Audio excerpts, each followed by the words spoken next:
I am done. Honey, Done with it. I'm done. I want to go back home. I want to go back to my children. This is ridiculous. Like, you can't turn her to a housewife. That's what's going on. Hello everybody, welcome to TLC's 90-Day Fiancé show. Please click on the subscribe button and give this episode a thumbs up. Jasmine Pineda utilized a scary direct message from Gino Palazzolo of 90 Day, The Last Resort, to argue that her co-star's treatment of her at the tell-all was planned. After their wedding, Jasmine began to feel as though Gino was ignoring her.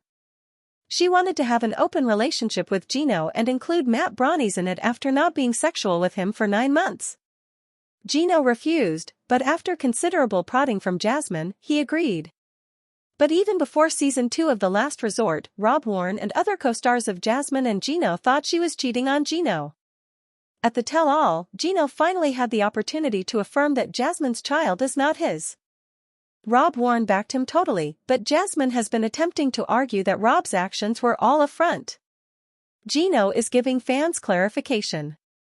A screenshot of Gino stating that nothing was premeditated, as Jasmine claims, was posted by authoritative. Most people are able to see through Jasmine's BS and lies, he continued. Gino replied to Jasmine that she treated him like trash and that everyone does know the real story. He claimed that she had verbally abused him in addition to degrading and emasculating him. He disclosed that Jasmine's alleged abuse of him took place every day since she arrived on day 1 and that it was considerably worse off camera behind closed doors. "I have been living in a nightmare." Lindsay Ryder, Gino's ex-girlfriend, supported his assertions. "Certainly those with properly functioning brains can see what went on," she told him. She expressed regret that Gino had to endure that and wished for him to be able to go on to a more tranquil, enjoyable existence now that Jasmine was no longer around. "You're deserving," she continued.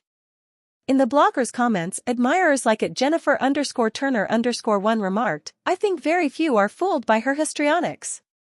About 95% of what she says is nonsense to me." She threw a stiletto heel at Rob, at Steedy9930 commented. "She is aggressive." The implications for their marriage of Gino revealing Jasmine's alleged lies. Was Rob persuaded to call Jasmine out by Gino?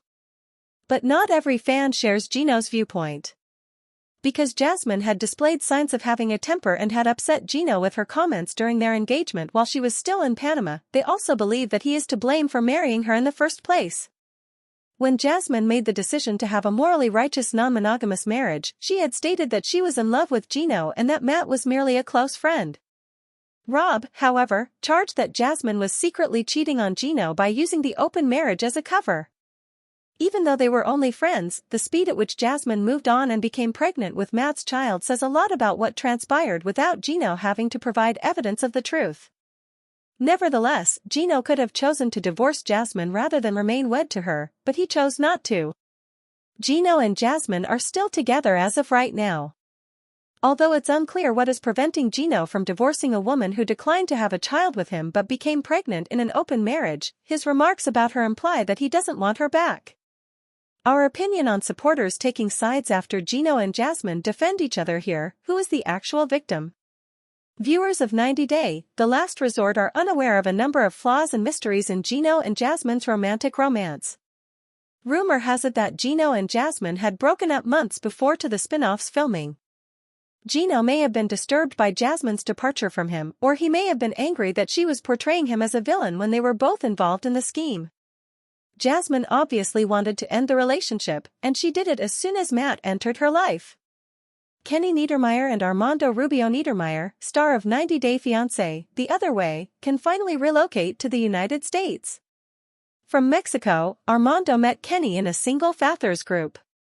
Kenny and Armando had both lost their unborn children for various reasons. The pals agreed to start dating because it made them closer. In order to begin a new life with Armando and his daughter in a different nation, Kenny, a native of Florida, left behind his 4 children and grandchildren. But there were drawbacks to living in Mexico, particularly for Kenny, who struggled to understand the language at his age. Armando and Kenny are 26 years apart in age. Additionally, it resulted in Kenny and Armando bickering about infants. Armando wanted a kid of their own, but Kenny didn't want to change diapers at his age. Their surrogate abandoned them when they ultimately made the decision to attempt IVF. Kenny and Armando persisted in the costly procedure, although they have not yet disclosed whether it was successful. 4 years ago, Armando and Kenny were married. Armando and Kenny's journey to marriage wasn't simple. In Ensenada, Baja California, Mexico, on May 22, 2021, Kenny and Armando were married at the Mansarda Winery. Kenny and Armando's marriage was a struggle.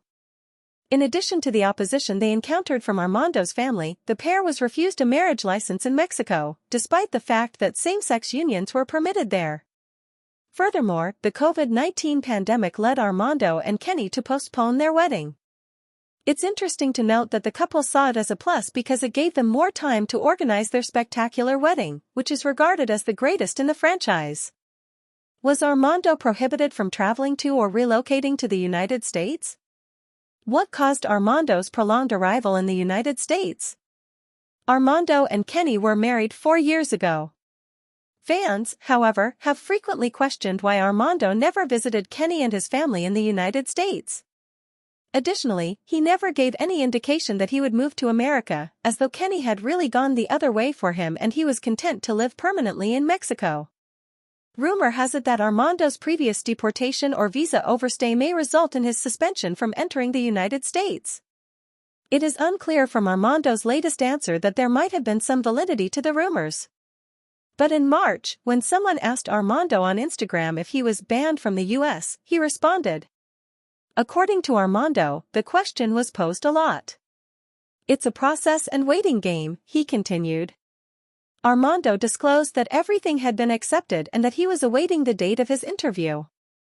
The date might or might not take longer, Armando continued. He doesn't appear to know for sure when he will be able to visit America. But Armando hinted that he and Kenny had discovered a spot they would want to call home. Armando has yet to receive his spouse's visa. Will Armando choose not to relocate to the United States? 90 Day Fiancé, an alternative. Despite not providing a definitive response, Armando's remark implies that he might be traveling to the United States at any moment. When asked if he was banned, Armando remained silent.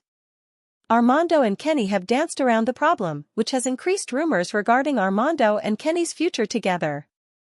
However, Armando might be able to dodge the topic because of legal concerns. He seemed eager to finally meet Kenny's friends and relatives in the United States, and he may even look into using IVF to conceive there. Thank you for watching. Don't forget to subscribe to the channel. Get more updates daily.